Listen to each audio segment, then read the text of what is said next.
Okay, good morning all. Am I audible to you?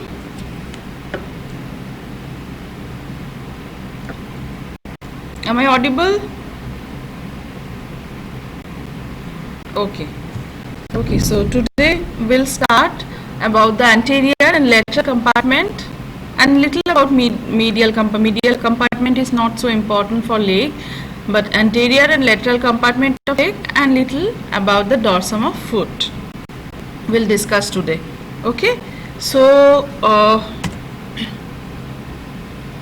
first for the front or anterior and lateral compartment of leg, posterior compartment already we have done, which is also known as the flexure compartment in case of leg, and the anterior compartment of leg is known as the, or front of leg is known as the extensor compartment of leg, because action wise the muscles are totally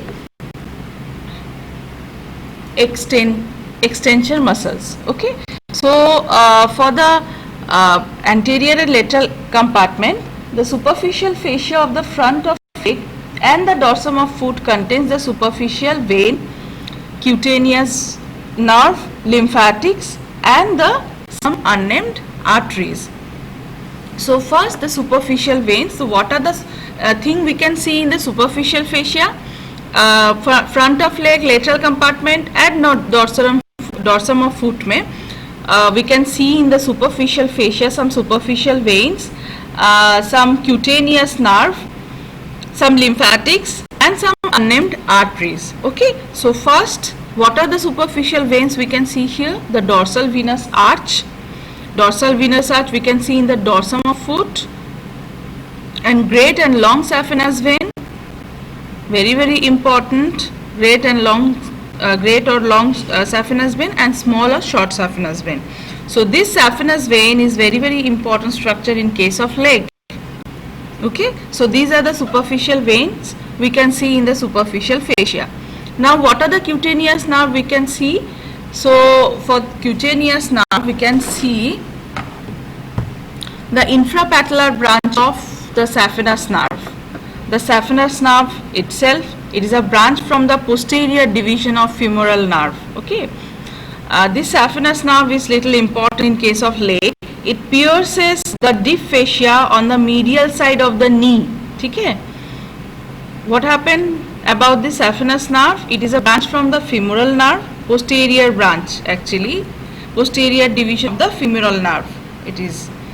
So it pierces the deep fascia on the medial side of the knee between the sartorius and the gracilis. उसके बीच में से ये नी को मतलब medial side में ये deep fascia को पियर्स करते हैं, and runs downward in the front of the great saphenous vein. It supplies the skin of the medial side of the leg and the medial border of the foot up to the ball of the big toe. Very frequently asked viva questions, the supply of the saphenous nerve. What are the area which is supplied by the saphenous nerve? It supplies the skin of the medial side of leg. Okay, listen carefully. It supplies the skin of the medial side of the leg and the medial border of foot, up to the ball of the great toe or big toe, जो भी बोलो. So this is the area which is supplied by the saphenous nerve. Now next cutaneous nerve is the lateral cutaneous nerve of calf. Next the superficial peroneal nerve. Then the sural nerve. Sural nerve also it is a branch from the tibial nerve, as you know. Okay, it arises in the middle of the popliteal fossa. You all know already. It runs vertically downwards. This is also very frequently asked question. Okay, sural nerve pierces the deep fascia in the middle of the back of leg, and it accompanies the small saphenous vein and supplies the skin of the lower half of the back of leg. Lower half of back of leg को ये supply करते हैं, and of the whole of the lateral border of foot up to the tip of the little toe. So because of these two nerves are very important, because in case of foot, medial border of foot and the ball of the big toe is supplied by the saphenous nerve, but in case of lateral border of the foot and the tip of the little finger, it is supplied by the little toe actually. It is supplied by the sural nerve. Remember, okay? So another cutaneous nerve we can see here, the deep peroneal nerve, which is again the very important nerve, and it comes as a short note also. The deep peroneal nerve. We'll discuss later. So next cutaneous branch we can see here, the digital branches of the medial and lateral plantar nerves. Okay? Medial and lateral plantar nerve will give the digital branches, which we can see here also. So these are the cutaneous nerve we can see in the superficial fascia. Some lymphatics also will be there and some unnamed arteries. So these are the nerves and vein we can see. So this is the vein we can see here. See, there will be, in case of foot, we can see some dorsal metatarsal veins are there. Then it will form one arcade dorsal venous arch, and then on the medial side it is continuous as a great saphenous vein. Okay, lateral side ka continuation will know as a small saphenous vein, right? Next, these are the cutaneous nerve and the area which they are supplying. ठीक है? First see the infrapatellar branch of saphenous nerve. वो पैटेला के सामने उस area को supply कर रहे हैं. See this diagram properly तो समझ में आ जाएगा कहाँ ये cutaneous nerve सप्लाई करते हैं. फिर lateral cutaneous nerve of calf, upper half of the leg में saphenous nerve तो whole length, मतलब medial border में पूरा saphenous nerve है up to the medial border of foot से लेके ball of the big toe. Then sural nerve, we can see here sural nerve is supply dorsum of foot में lateral border and the tip of the little toe. Then superficial peroneal nerve lower half में and foot also.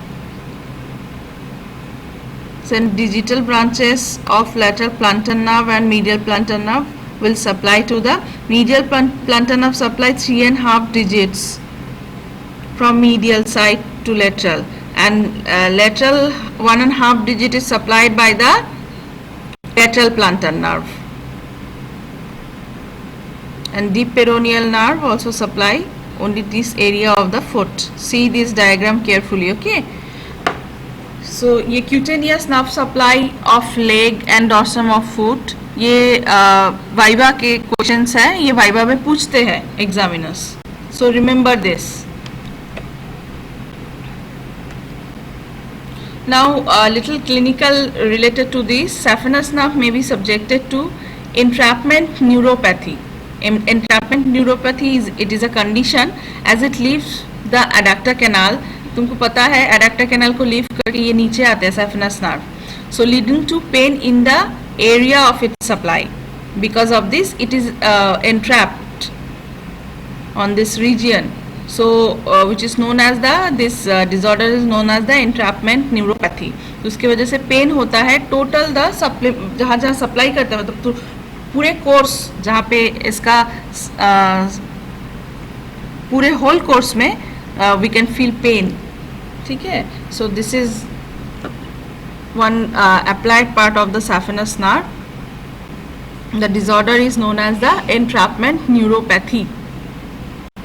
So next, coming to the deep fascia. This deep fascia also is little important in case of leg, because in the leg the bones are subcutaneous. ये आपको पता है at places. The most notable being the medial surface of the tibia and the malleoli. आपको पता है ये जगह subcutaneous ही है. Over this area the deep fascia is replaced by the periosteum. ठीक है? जहाँ पे ये subcutaneous है, this area is replaced by the, or fascia is replaced by the periosteum, deep fascia. But extension of deep fascia from the intermuscular septa that divides the leg into compartments, ये आपको पता है. Back of leg में भी मैंने बताया था. It will this intermuscular septa will form 3 compartments, right? So anterior and posterior intermuscular septa are attached to the anterior and posterior border of the fibula. ठीक है, they divide the leg into 3 compartments. ये मैंने पहले भी बताया था, anterior, lateral and posterior. So we'll discuss today lateral and anterior compartment. Posterior already we have done. So the posterior compartment is subdivided into superficial, intermediate and deep parts by the superficial and deep transverse facial septa.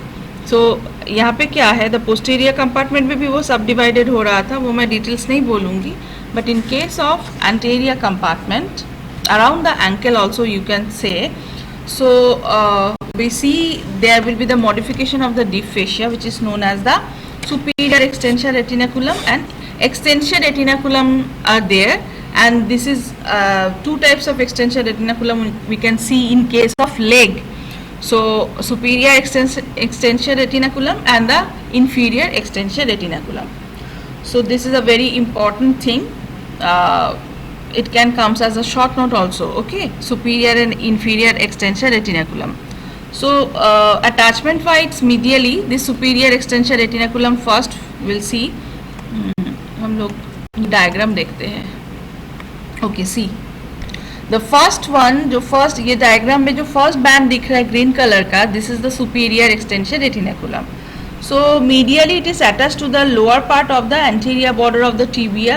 दिख ही रहा है, lower part of the anterior border of tibia and laterally to the lower part of the anterior border of fibula, forming the anterior boundary of the elongated triangular area just above the lateral malleolus. lateral malleolus के just ऊपर fibula में दिख ही रहा है, fibula में जो triangular area है उसके just ऊपर में है attachment of the superficial extensor retinaculum. Again I repeat, the attachment wise medially it is attached to the lower part of the anterior border of tibia and laterally to the lower part of the anterior border of the fibula, that forming the anterior boundary. ये anterior boundary भी form करता है किसका, elongated triangular area just above the lateral malleolus. ठीक है,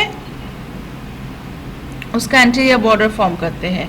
So this is the superior extensor retinaculum.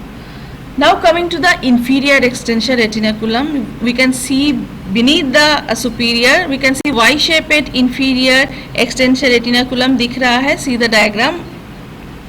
Okay. So this is Y-shaped band of the fascia situated in the front of the ankle and over the posterior part of the dorsum of foot. Little dorsum of foot में भी ये जाते हैं posterior part में. The stem of the Y lies laterally. दिख ही रहा है. The stem of the Y lies laterally and the upper and lower band which lies medially. मतलब Y का जो दो hand है, दो hand जो है upper and lower hand which is on medial side, but the stem of this Y which is situated in the lateral side, right? Now coming to the attachment, the stem is attached to the anterior non-articular part of the superior surface of the calcaneum in front of the sulcus calcanea. sulcus calcanea calcaneum में एक part है, एक sulcus जैसा, तो उसके just front में calcaneum का जो सुपीरियर सरफेस है वहाँ पे जाके ये स्टेम ऑफ द वाई ये अटैच्ड हो जाता है. ठीक है. Now the upper band passes upward, upper band of Y, ठीक है, which passes upward and medially and attached to the anterior border of the medial malleolus. दिख रहा है एंटीरियर बॉर्डर ऑफ मेल्यूलस में जाके अटैच हो जा रहा है.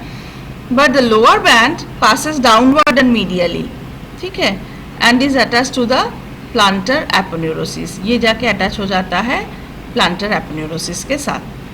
This plantar aponeurosis is forming by the tendon of plantaris जो पोस्टीरियर और फ्लेक्सर कंपार्टमेंट में था.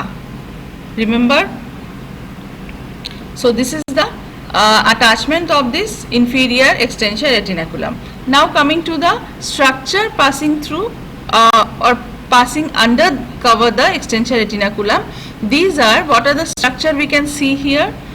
Tendon of muscle of the anterior compartment from medial to lateral side, मतलब मसल का जो टेंडेंस है एंटीरियर कंपार्टमेंट का medial to lateral side. So these are, ये टेंडेंस सारे इसके नीचे से under cover of this inferior extension retinaculum इसके नीचे से जाते हैं. So what are these? From medial to lateral side, tibialis anterior, extensor hallucis longus, extensor digitorum, the peroneus tertius. ठीक है, क्या क्या है? Muscle tibialis anterior, extensor hallucis longus, extensor digitorum longus and the peroneus tertius. So these are the muscle we can see in anterior compartment of leg. So anterior और क्या क्या, ये तो मसल टेंडन है, और क्या क्या स्ट्रक्चर इसके नीचे से पास होगा? anterior tibial artery and the deep peroneal nerve दिख रहा है, anterior tibial artery and deep peroneal nerve. deep peroneal nerve मतलब लोअर साइड में, डॉर्सम ऑफ फुट के साइड में, वहाँ पे हम लोग क्या देखेंगे? This deep peroneal nerve shows one pseudoganglion like the teres minor. teres minor में एक pseudoganglion था, आप लोग पता है, अपर लिम्ब में. So here also this deep peroneal nerve also shows pseudoganglia. So this deep peroneal nerve and anterior tibial artery also lies beneath this extensor, inferior extensor retinaculum.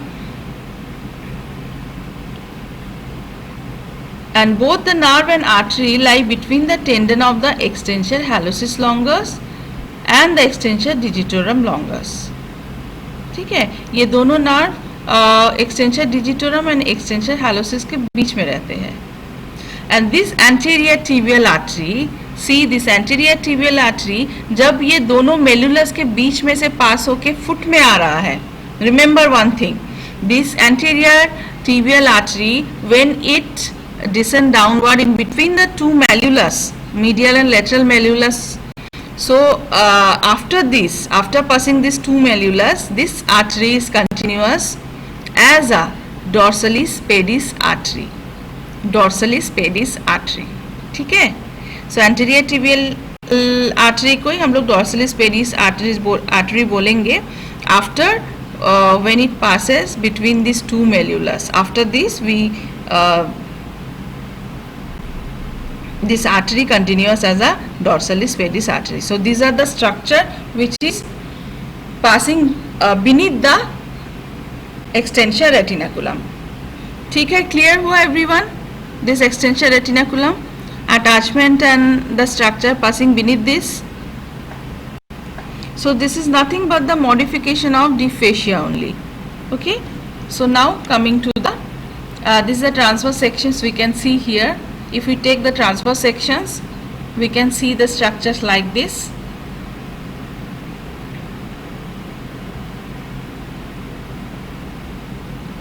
So next, the muscles of the anterior compartment of leg. So what are the muscles we can see? Already I have told you, tibialis anterior. So tibialis anterior, it is a spindle shaped belly with multipinnate fibers. Origin insertion, please, bones होगा आप लोगों का practical classes. सो जैसे ही bones होगा आप लोगों को ये ऑरिजिन इंसर्शन पता चल जाएगा. सो अभी ऑरिजिन इंसर्शन मैं डिटेल्स नहीं बता रही हूँ, बोन्स के साथ साथ ही आप लोगों को करा देंगे. तो अभी लेकिन आप लोग याद करके रखना, tibialis anterior which is origin wise lateral condyle of tibia से आता है, upper 2/3 of lateral surface of the shaft of tibia. Actually tibia fibula और फीमर तो फीमर हो गया है, टिबिया फिबुला नहीं हुआ है शायद ना आप लोगों का.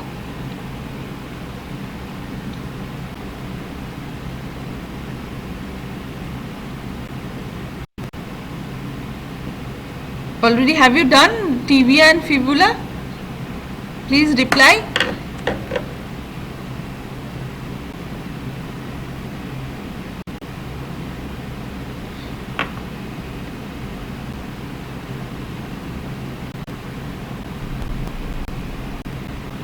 Okay, then I think you already know that the tibialis anterior कहाँ पे origin है, insertion है.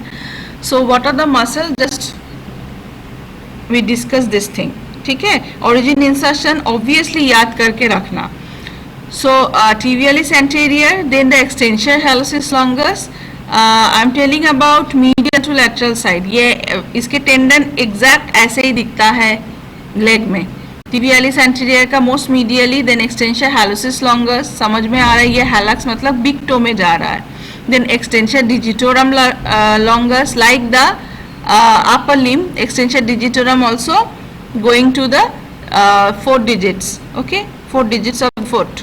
So next will be for the peroneus tertius.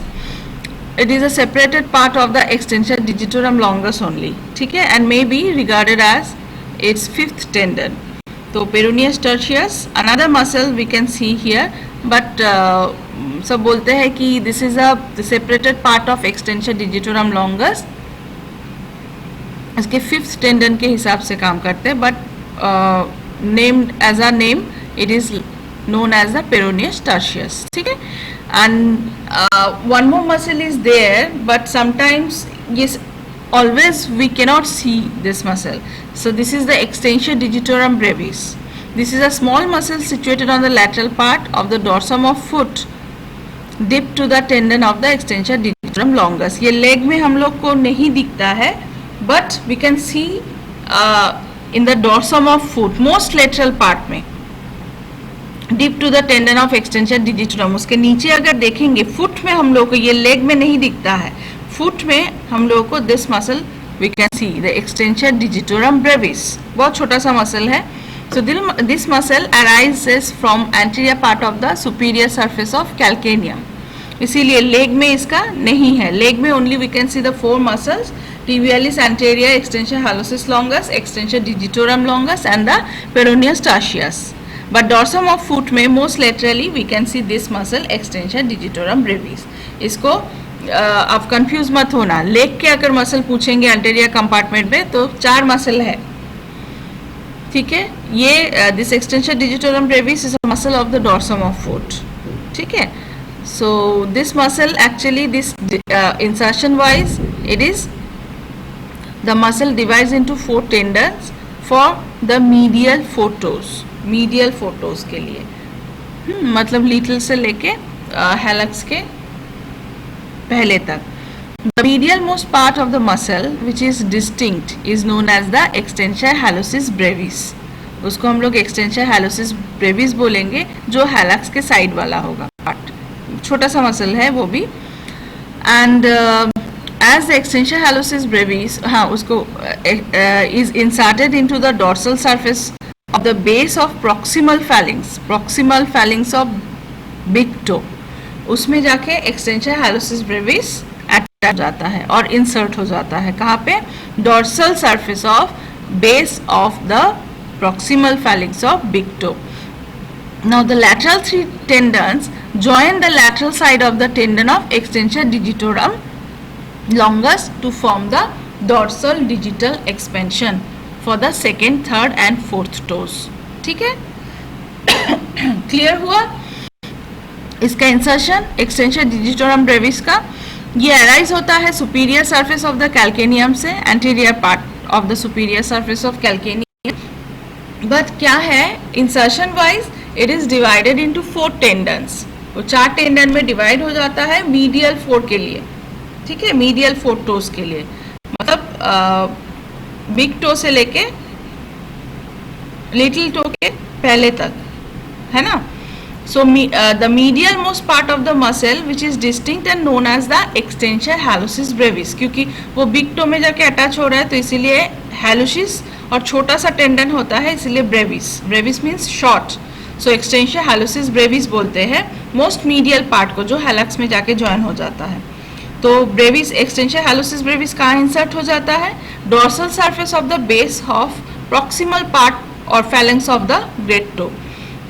Now the lateral 3 tendons which attach to the lateral side of the tendon of the extension digitorum longus from the dorsal and it forms the dorsal digital expansion for the second, third and fourth toes. ठीक है, clear हो गया? So this are the muscle we can see on the anterior compartment of leg and also the dorsum of foot. Now action wise action and nerve supply. Tibialis anterior is supplied by the deep peroneal nerve. Okay, deep peroneal nerve, it is a nerve of the anterior compartment of leg. So all the muscles of the anterior compartment of leg is supplied by the deep peroneal nerve. So extensor compartment of leg is supplied by the deep peroneal nerve. मतलब tibialis anterior, extensor hallucis longus, extensor digitorum longus and the peroneus tertius, these are supplied by the deep peroneal nerve. But in case of dorsum of foot, we can see the extensor digitorum brevis muscle. So this is supplied by the lateral terminal branch of the deep peroneal nerve. But ये भी deep peroneal nerve से है, but it is supplied by the lateral terminal branch. ठीक है? So for the tibialis anterior, action wise, it is dorsiflexure of foot, inverter of foot, very very important. Dorsiflexion of foot, tibialis anterior, inverter of foot, because ये dorsiflexion, plantar flexion, inversion, eversion, these are the very important action in the ankle joint. Inversion, eversion always comes as a short note. आप लोग को ankle joint ये सब होगा धीरे धीरे classes, तो आपको पता चलेगा. So tibialis anterior will be the dorsiflexure and the inverter of the foot. And what are the action? It keeps the leg vertical while walking on uneven ground and maintains medial longitudinal arch of the foot. Arches of foot में फिर से मैं बताऊंगी. So these are the action which is done by the tibialis anterior. Very very important muscle of leg. ठीक है, ये dorsiflexure है, ये inverter है foot के. फिर it keeps leg vertical while walking on uneven ground. Uneven ground में चलने के लिए ये leg को vertically maintain करते हैं. Maintains the medial longitudinal arch of foot also. Now extensor hallucis longus, it is also a dorsiflexure of foot and extends metatarso-phalangeal and interphalangeal joints of big toe. ठीक है. Now extensor digitorum longus, it is also dorsiflexure of foot, extend metatarso-phalangeal and proximal and distal interphalangeal joints of second to fifth toes. Peroneus tertius, it is also a dorsiflexure of foot and also everter of foot. Inversion कराते हैं tibialis anterior and eversion कराते हैं peroneus tertius. So this is the everter of foot and also dorsiflexure of foot. Now extensor digitorum brevis का action क्या है? Medial tendon known as the extensor hallucis brevis extends metatarso-phalangeal joint of big toe. The other three lateral tendons extend the metatarso-phalangeal and interphalangeal joint of second, third and fourth toes, particularly in a dorsiflexed of foot. It is also a dorsiflexion. It is also doing the dorsiflexion of foot. So these are the action which is maintained by these muscles. Okay. So these are the muscles we can see in anterior compartment of leg and also the dorsum of foot. See this diagram. Anterior compartment के muscle medially tibialis anterior दिख रहा है. Then extensor hallucis longus जिसका tendon long जाता है hallux तक. Then the tendon of the extensor digitorum longus वो चार में divide हो जाता है. And lastly the peroneus tertius. ठीक है.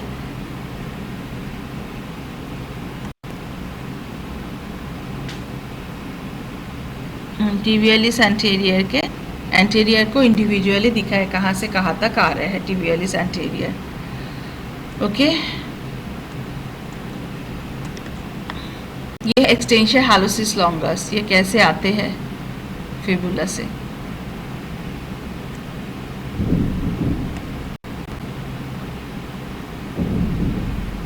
And this is the tendon of the extensor digitorum longus and also the peroneus tertius.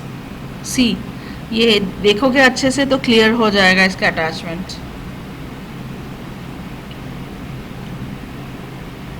Okay, so next will be your deep peroneal nerve. Some deep peroneal nerve and also anterior tibial artery and dorsal spadiceps artery will discuss little. ठीक है. So deep peroneal nerve, actually where we can see the deep peroneal nerve, this is the nerve of the anterior compartment, or you can say extensor compartment of leg, and the dorsum of foot also. It correspond to the posterior interosseous nerve of the forearm. Posterior interosseous nerve था forearm में, उसी के correspond nerve बोल सकते हो in case of leg. This is one of the two terminal branches for the common peroneal nerve. ये भी पता है common peroneal nerve is coming out from the sciatic nerve, right? So sciatic nerve will give the tibial nerve and common peroneal nerve. Now this common peroneal nerve again divide, मैं बताई थी common peroneal nerve में it divide into deep peroneal nerve and superficial peroneal nerve. So the deep peroneal nerve is supplied totally extensor compartment or anterior compartment of leg. So it begins at the lateral side of the neck of fibula, आपको पता ही है, because the common peroneal nerve wind round the neck of fibula where it divides into deep peroneal and superficial peroneal. So undercover the upper fibers of the peroneus longus. ठीक है, peroneus longus is a muscle of the lateral compartment. We'll discuss after. So it enters the anterior compartment by piercing the anterior intermuscular septa, right? Then it passes the extensor digitorum longus and comes to lie next to the anterior tibial artery. Just anterior tibial artery के पास ही ये then situated है. तो in the leg, अब leg में आ जाओ, ये आ गया अभी neck of fibula मतलब lateral to anterior आ गया. Then in the leg it accompanies the anterior tibial artery, उसके साथ साथ ये नीचे जाते हैं and has similar relation. The nerve lies lateral to the artery, artery के laterally होता है. In the upper and lower third में and lower third also, upper and lower third में it lies lateral to the artery and anterior to the artery in the middle 1/3. Middle part में ये artery के anteriorly रहता है, otherwise पूरे ये artery के लेटरली रहेगा. Now the nerve ends on the dorsum of foot close to the ankle joint by dividing into lateral and medial terminal branches. ठीक है, the lateral terminal branch turns laterally and ends in a pseudoganglion deep to the extensor digitorum brevis. Extensor digitorum brevis के deep में वो pseudoganglion form करते हैं and वहाँ पे end हो जाता है lateral terminal branch. Branches proceed from the pseudoganglion and supply to the extensor digitorum brevis. The tarsal joint में भी वो supply करते हैं. Sometimes the second dorsal interosseous muscle को भी वो supply करते हैं. ठीक है. Now medial terminal branch that ends by supplying the skin कहाँ पे adjoining the first interdigital cleft. First cleft जो है इंटरडिजिटल क्लेफ्ट जो है वहाँ पे सप्लाई करते हैं. The proximal joint of big toe के प्रॉक्सिमल जॉइंट में and often the first dorsal interosseous muscle, क्योंकि सेकेंड डॉर्सल को ये लेटरल वाले से सप्लाई होता है. First dorsal interosseous muscle supplied by the medial terminal branch. So this is the course and you can say the relation and branches of the deep peroneal nerve. ठीक है, deep peroneal nerve sometimes comes as a short note. Common peroneal nerve भी short note आता है, but common peroneal nerve is very important than the deep peroneal nerve. Now muscular branches देते हैं ये. cutaneous branches also it will give an articular branches ankle joint के लिए, tarsal joint के लिए, metatarsophalangeal joint of big toes के लिए भी ये ब्रांचेस देते हैं. So this is about the deep peroneal nerve.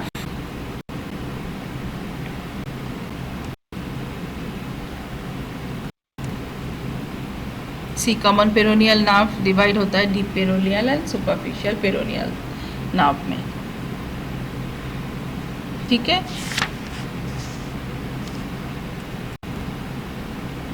now some applied part. Paralysis of the muscle of anterior compartment of leg due to injury to the deep peroneal nerve that results, अगर deep peroneal nerve में injury है, that results muscle paralysis. ठीक है, तो उसमें क्या होता है, loss of power of dorsiflexion of foot, dorsiflexion possible नहीं होगा because most of the all of the muscles are dorsiflexions of foot. ठीक है. As a result the foot is plantar flexed, मतलब फुट प्लांटर फ्लेक्स्ड हो जाएगा, dorsiflexion possible नहीं होगा. The condition is called the foot drop, like the wrist drop. Wrist drop भी हम लोग पढ़े थे अल्ना नर्व के डैमेज होने पे. So here deep peroneal nerve, if there is a injury to the deep peroneal nerve, there will be paralysis of muscles of anterior compartment of leg. So dorsiflexions will not be happen, so only the foot will plantar flexed. So this condition is called as the foot drop. This is usually caused by the injury or disease to the common peroneal nerve due to trauma, leprosy or peripheral neuritis. ठीक है. Sensory loss is confined to first interdigital cleft also because deep peroneal nerve के branches भी ये first interdigital cleft में supply करते हैं. So injury to the common peroneal nerve as well as the deep peroneal nerve, there will be the foot drop. ठीक है. So this is what clinical condition we can see.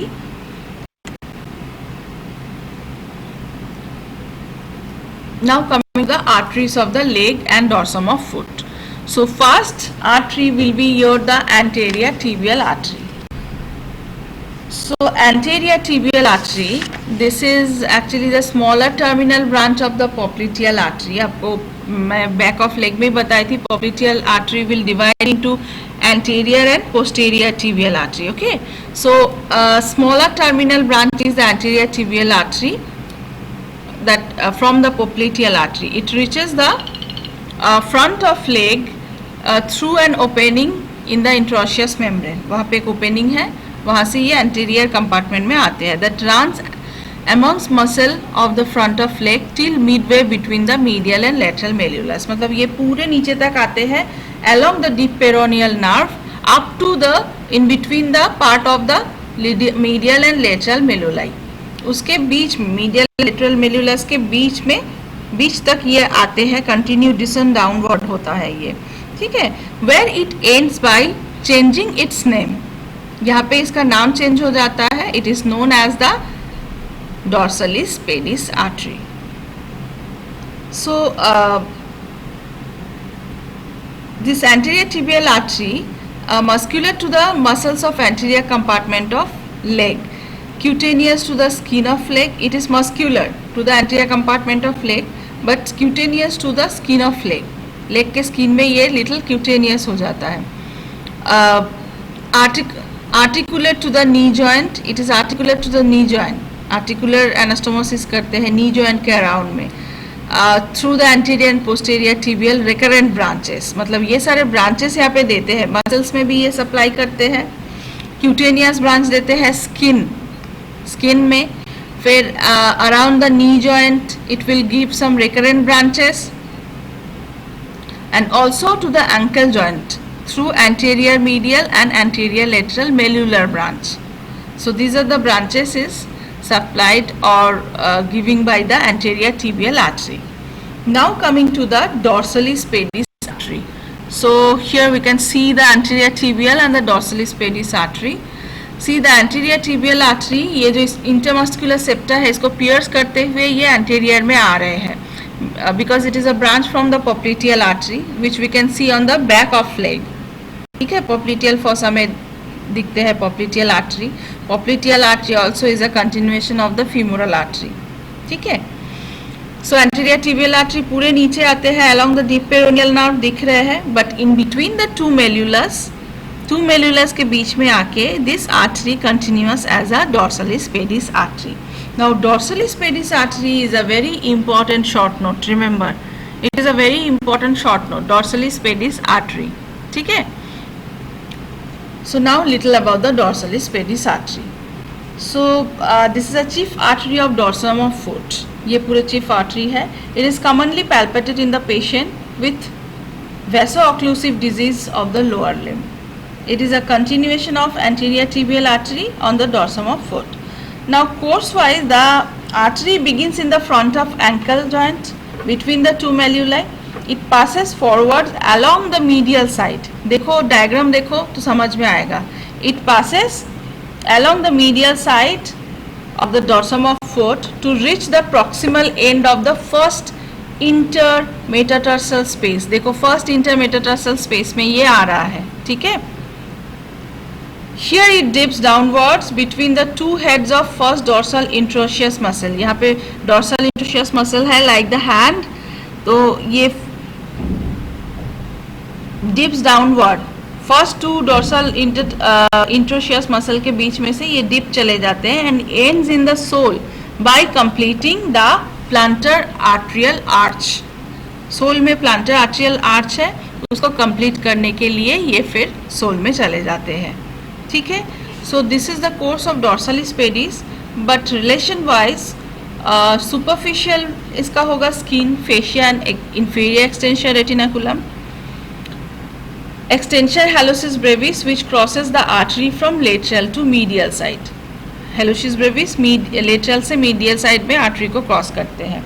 Now deep structure में क्या होगा? Deep relation में capsular ligament of the ankle joint, the talus, navicular and intermediate cuneiform bone and ligament that connecting them, ठीक है. Now medial side में we can see extensor hallucis brevis. Extensor hallucis brevis will be on the medial side of this artery, and laterally we can see the first tendon of the extensor digitorum longus and medial terminal branch of deep peroneal nerve. So this is the relation of dorsalis pedis. आपको short note आएगा तो ये details में आपको लिखना पड़ेगा. So now coming to some branches and some variations also. So this artery have a variations like dorsalis pedis artery may be large to compensate for small lateral plantar artery. Sometimes it can lateral plantar artery जो है इसका भी ये काम कर देते हैं dorsalis pedis. And another variation in about 14% normal subject, 14% cases में है, the dorsalis pedis artery may be replaced by the perforating branch of the peroneal artery. Peroneal artery perforating branch देते हैं, तो sometimes in 14% cases we can see this artery is replaced by this perforating branch of the peroneal artery. Now another variation, the artery may lie laterally. मतलब deep peroneal नाव के laterally भी हो सकता है. Generally deep peroneal नाव इस lateral to the artery होता है, except this middle one third में नर्व एंटीरियर आ जाता है आर्टरी के. But sometimes we can see the variations, very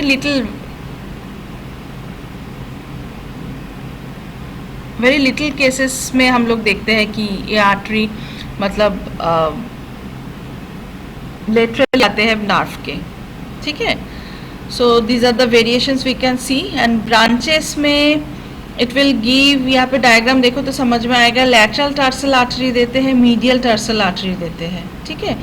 this will supply to the tarsal bones of the foot.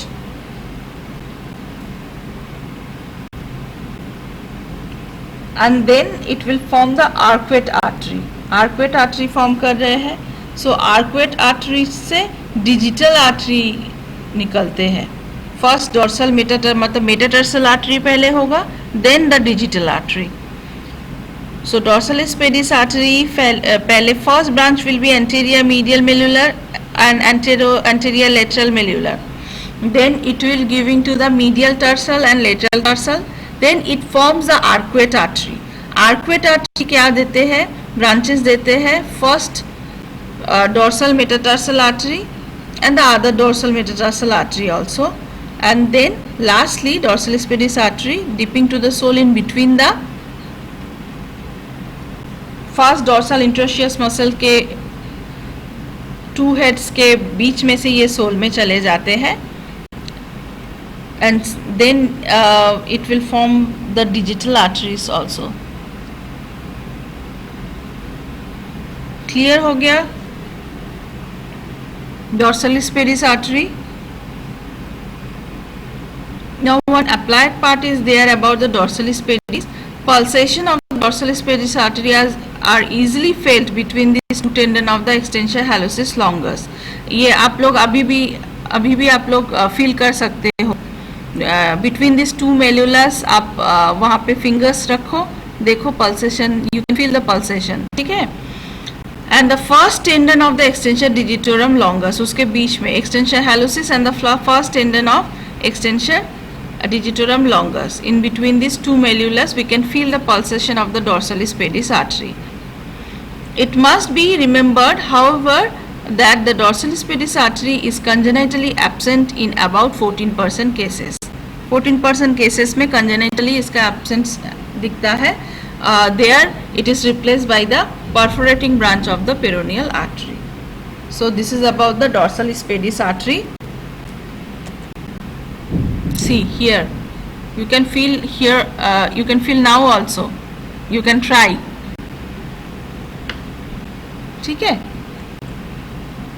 ये तो क्लिनिकल मैंने बता दिया। Next coming to the fascia and muscles of the lateral side of leg. So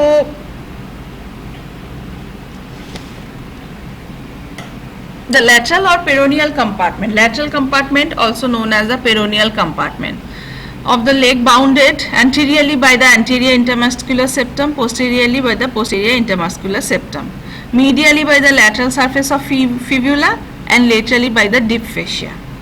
So this is the lateral compartment. Excuse me. Now what are the content we can see in lateral compartment? This is the muscles, peroneus longus, peroneus brevis. Only two muscles we can see in the lateral compartment of leg, peroneus longus and peroneus brevis. Nerve supply of these two muscles, superficial peroneal nerve, which is a branch from the common peroneal, and vessels we can see the peroneal artery. ठीक है, peroneal artery से ये supply होता है. Now peroneal retinaculum also we can see. The superior peroneal retinaculum is a thickened band of deep fascia situated just behind the lateral malleolus. Lateral malleolus के पीछे रहते हैं. Superior peroneal retinaculum. And inferior peroneal retinaculum is a thickened band of deep fascia situated antero-inferior to the lateral malleolus. Lateral malleolus के antero-inferiorly रहता है. So these two peroneal retinaculum, these are nothing but the modification of deep fascia we can see on the lateral compartment of leg. Now the peroneal retinacula hold the tendons of the peroneus longus and brevis. This is the main function बोल सकते हो peroneal retinaculum का, कि ये जो peroneus tendon है दोनों muscle का, तो ये टेंडन को टाइटली होल्ड करके रखते हैं. Next, these are the muscle, peroneus longus, it is lies superficial to the brevis, and peroneus brevis. Longus means it is a long muscle, brevis means it is a short muscle that lies beneath the peroneus longus. So it is peroneus longus originated from the head of fibula, upper 1/3 and posterior half of the middle 1/3 of shaft of fibula. ठीक है. And insertion wise, the tendon passes deep to the peroneal retinaculum, runs through the tunnel in the cuboid, ये bones है, tarsal bones है, and is inserted into the lateral side of the base of first metatarsal bone and the adjoining part of the medial cuneiform bone. Now this tendon changes its direction below the lateral malleolus, वहाँ पे इसका direction change हो जाता है, and again on the cuboid bone. A sesamoid bone is present in the tendon in the later situation. मतलब ये cuboid bone के आसपास जब आते हैं तब इसमें एक sesamoid bone दिखता है. ठीक है. So this is about the peroneus longus. Now peroneus brevis, which is originated from the anterior half of the middle 1/3 and whole of the lower 1/3 of lateral surface of shaft of fibula, and also anterior and posterior intermuscular septa of the leg. It is inserted, कहाँ पे insert होता है? The tendon also passes deep to the peroneal retinaculum and is inserted into the lateral sides of base of fifth metatarsal bone. So ये आपको peroneus longus and brevis का origin insertion बहुत पूछते हैं वाइवा में, आप लोग अच्छे से याद करके रखना.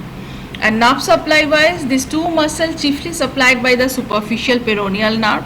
पूरे lateral compartment में सुपरफिशियल पेरोनियल नर्व भी सप्लाई करते हैं, Action wise, Peroneus brevis, it is a everter of foot like the Peroneus tertius.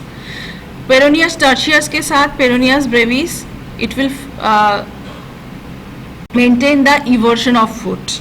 ठीक है, but action of Peroneus longus is it is also a everter of foot, especially when the foot is off the ground. Off the ground जब रहता है foot, तब ये eversion में help करते हैं. Maintain the lateral longitudinal arch of foot and the transverse arch of foot. उसको maintain करते हैं. Peroneus longus and tibialis anterior are inserted in the same two bones. उसी में insert होता है Peroneus longus and tibialis anterior and together form a stirrup. Stirrup या stirrup बोलते हैं उसको. Beneath the middle of the sole. Sole के middle of the sole में, मतलब उसके beneath में ये दोनों का टेंडन एक स्टाइरप फॉर्म करते हैं. ठीक है. The presence of this sling, ये स्टाइरप मतलब स्लिंग टाइप एक्ट करते हैं ये. So is the presence of the sling keeps the middle of foot pulled up and prevent flattening of its arches. ठीक है. तो ये ही जो स्लिंग ये दोनों मसल के टेंडन फॉर्म करते हैं, दो दिस स्लिंग ये क्या करते हैं, मिडल ऑफ फुट को थोड़ा सा पुल करके रखते हैं, इसीलिए जो आर्चेस को फ्लैट नहीं होने देते हैं. सो समटाइम यहाँ पे थोड़ा डिफॉर्मिटी दिखता है जिसको हम लोग फ्लैट फुट बोलते हैं. ठीक है.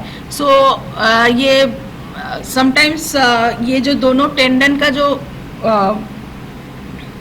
एक साथ का जो ये स्टाइरप फॉर्म है, इसमें थोड़ा सा कुछ प्रॉब्लम आता है. दैट इज़ वाई ये आर्चेस को पुल करके नहीं रख पाते हैं. So there will be the flat foot. बहुत सारे केसेस में, मतलब बहुत सारे पेशेंट में दिखता है फ्लैट फुट. उसके लिए अलग से सोल बनवा के जूते पहनने के लिए बोलते हैं. ठीक है. अलग शूज़ भी मिलते हैं फ्लैट फुट के लिए, क्योंकि उनको चलने में दिक्कत होती है जिनका आर्च प्रॉपरली मेंटेन्ड नहीं है. So arches of foot also is very important for your walking, for your life. So the tendon of this Peroneus longus and tibialis anterior, these two will form the stirrup beneath the middle of the sole. So इसका action क्या है? It will forms a sling that keeps the middle of the foot pulled up and prevents flattening of its arches. ठीक है? So this is one of the you can say the applied part also. Now these two muscles are there. See this picture. Peroneus longus and Peroneus brevis.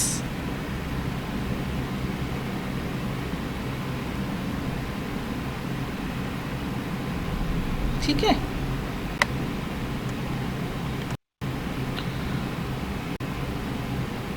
Now little about superficial peroneal nerve. It is a smaller terminal branch of the common peroneal nerve, as you know. Origin it arises in the subcutaneous of Peroneus longus muscle lateral to the neck of fibula. वहीं से arise करते हैं.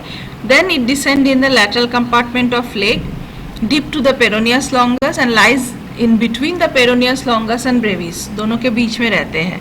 And lastly between the peroneal and extensor digitorum longus. एकदम and में जाके it pierces the deep fascia in distal 1/3 of leg and descend to the dorsum of foot. Now branches of this nerve, it supply both the Peroneus longus and Peroneus brevis. It gives some cutaneous branches also. Second, third and fourth and fifth तो उसको भी ये supply करते हैं. Nail bed को supply करते हैं.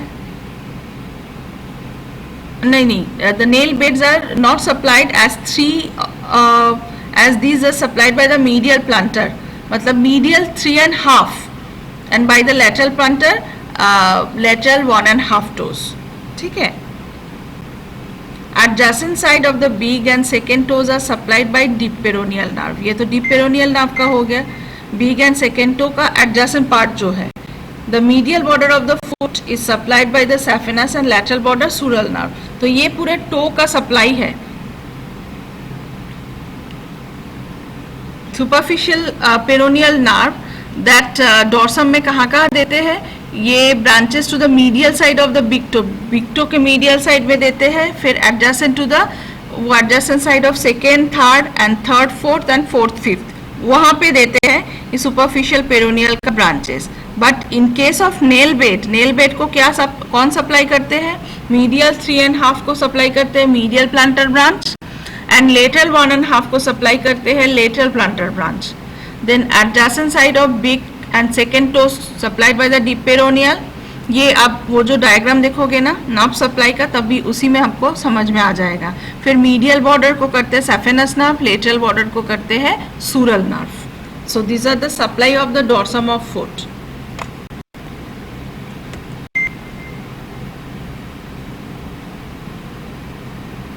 Now we can see the peroneus longus and brevis. Then it is forming a common, यहाँ पे common synovial sheath form होता है सुपीरियर पेरोनियल रेटिनाकुलम के ऊपर से. तो उस वही शीथ के पीछे से दोनों के टेंडन आते हैं इंसर्ट होने के लिए फुट में. दिख रहा है यहाँ पे.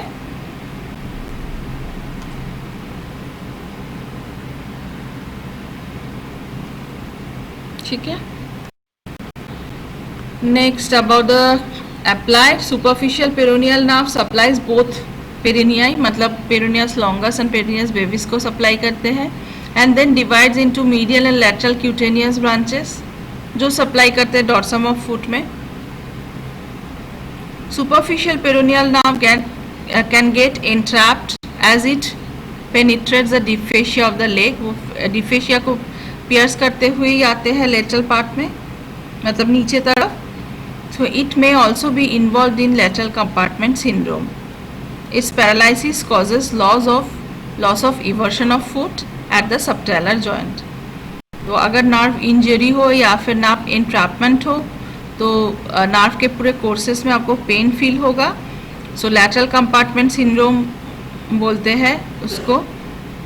Neuritis also can happen, and also damage to this nerve, paralysis of this muscle happen.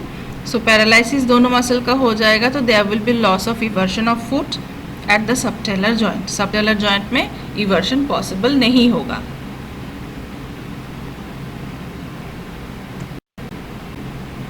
ठीक है.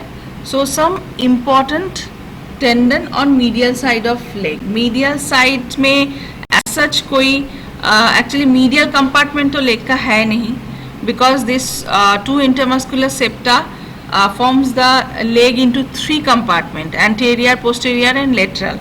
ठीक है. But some tendons, very important tendons we can see on the medial side. ठीक है. What are these thing? Medial में कोई compartment नहीं है, रिमेंबर, कंफ्यूज मत होना. ओके. मीडियल साइड, लेग के मीडियल साइड में कुछ होता नहीं है generally, but we can see some important tendon. क्या क्या है वो थोड़ा सा मैं बता देती हूँ.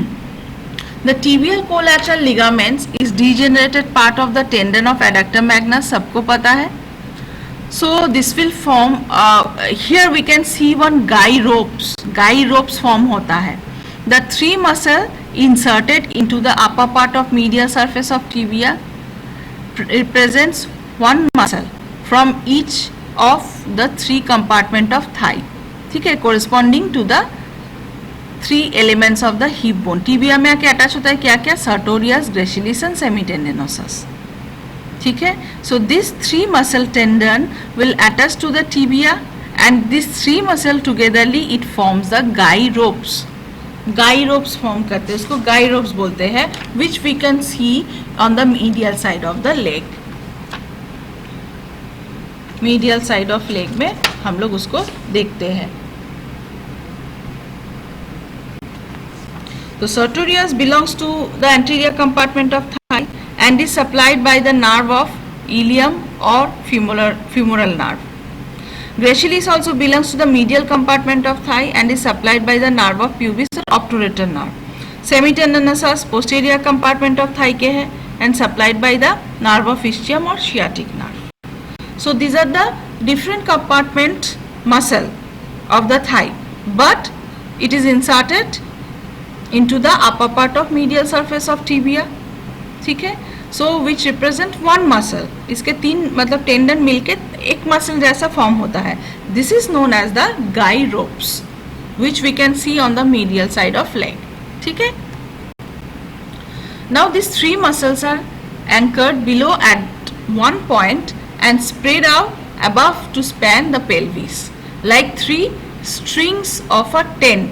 ये टेंट फॉर्म करते हैं. ये डायग्राम देखो यहाँ पे, it's like this, it forms one tent like structure. तो इसका इंपॉर्टेंस मैं बता रही हूँ. ठीक है. So from this arrangement, it appears that they act as a guide rope to stabilize the bony pelvis on the femur. Femur के ऊपर जो bony pelvis है, इसको stabilize करने के लिए these three muscle will form the guide ropes and it is very very important. ठीक है. So ये guide ropes का function और importance यही है कि it stabilize the bony pelvis on the femur. ठीक है. Now one unserine bursa also we can see in the medial side of the leg. So what is this? This is a large complicated bursa with several diverticula. इसका बहुत सारा diverticula होता है. मैं diagram दिखा दूँ.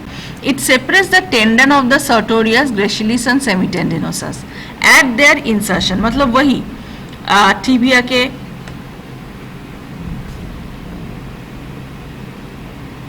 मीडियल सरफेस में ये जो मतलब मसल टेंडन आके इंसर्ट होता है, तो वहाँ पे ये बर्सा फॉर्म होता है. ठीक है. From the bony surface of the tibia and from the tibial collateral ligament. So this bursa is known as the, क्यों नहीं जा रहा है, अनसेरिन बर्सा.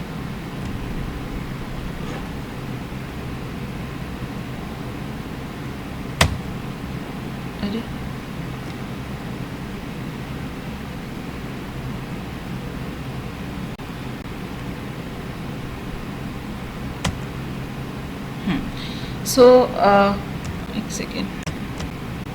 हाँ, see this unserine bursa. Gracilis, semitendinosus and sartorius का tendon दिख रहा है and tibial collateral ligament also will be there. In between this area, this bursa will form and there will be many more diverticula we can see in case of this bursa. So this bursa is known as the unserine bursa. So इसका importance क्या है? The bursa unserine between insertion of the sartorius, gracilis, semitendinosus and tibial collateral ligament may get inflamed. It is called the unserine bursitis.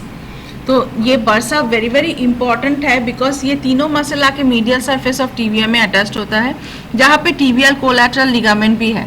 Medial tibial collateral ligament और medial collateral ligament, जो भी बोलो, excuse me. तो ये तीनों tendon के और ligament को, मतलब अगर बर्सा नहीं होता so it will be very difficult to perform their action, क्योंकि हमको प्रॉब्लम हो जाता अगर बर्सा नहीं होता. बिकॉज दिस टेंडन एक के साथ एक, मतलब एक के साथ एक के बाद एक ऐसे है टीबिया के मीडियल सरफेस में. अगर कुछ भी वहाँ पे बर्सा नहीं होता या फिर कोई भी फ्लूइड नहीं, बर्सा का मीन्स है there will be the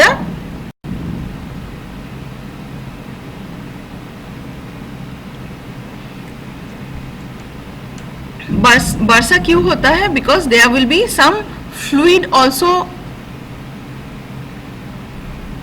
is very important for the action of this muscle और लिगामेंट. ठीक है. तो वहाँ पे अगर एक के बाद एक स्ट्रक्चर है, वहाँ पे अगर फ्लूइड नहीं होगा या फिर कोई भी स्पेस नहीं होगा जहाँ पे फ्लूइड है, जहाँ पे टेंडन या फिर लिगामेंट अच्छे से अपना लुब्रिकेशन मिले उसको या अपना काम कर पाए, नी जॉइंट को हम लोग अच्छे से मूव कर पाए, because the upper part of tibia is forming the knee joint. So हम लोग ये नी को बेंड करने के लिए, वॉकिंग के लिए, रनिंग के लिए, it is very important there will be some fluid present there. Okay. So this fluid will help to move our structure or to fulfill or maintain the action of the structures present there. तो इसीलिए bursa important है, but इतने सारे structure वहाँ पे ऐसे arrange है, so this bursa has some diverticula, मतलब एक एक उसका एक क्या बोल सकते हैं डाइवर्टिकुला को, उसका बहुत सारे कंटिन्यूएशन है, इधर उधर से डाइवर्टिकुला फॉर्म करते हैं. सो this bursa is known as the Ansarian bursa. If there is some problem arise, so there will be the inflammation or enlargement हो जाता है bursa में. So this is known as the Ansarian bursitis or Ansarina bursitis. ठीक है. So this is the importance of bursa. Pushkar got run. Yes, running के लिए help होगा, because the medial surface of tibia will getting insertion of these three muscles. Also there will be ligament.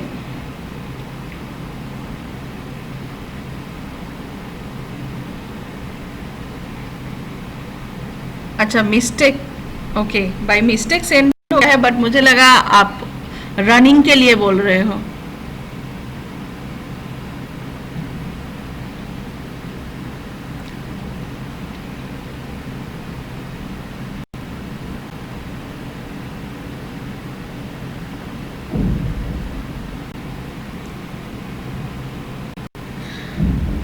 Okay, so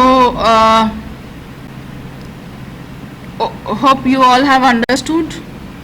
समझ में आ गया आपको?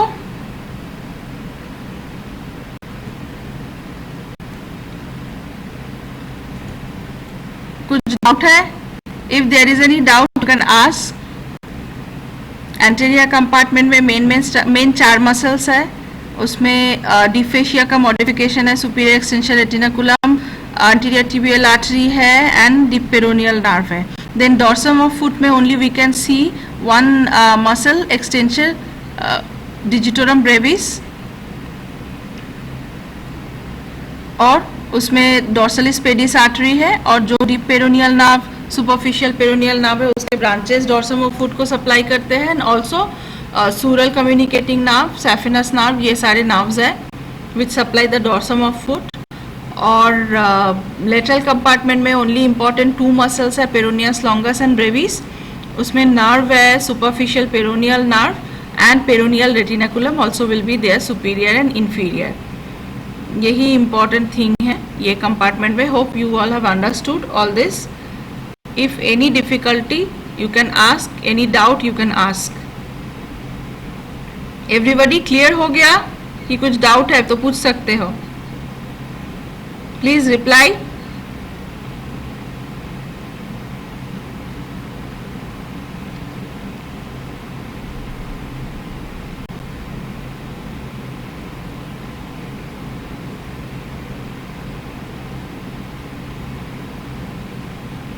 But please one request, आज ही पढ़ लेना इसको, अदरवाइज भूल जाओगे. ये वाइवा पॉइंट ऑफ व्यू से ये पार्ट बहुत इम्पोर्टेंट है.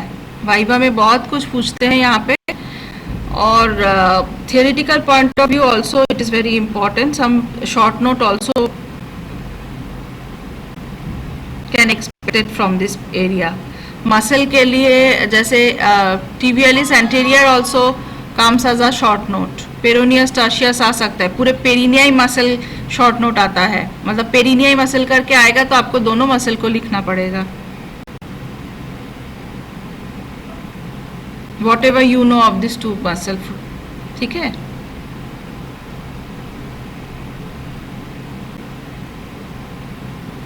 Okay, thank you very much for today session.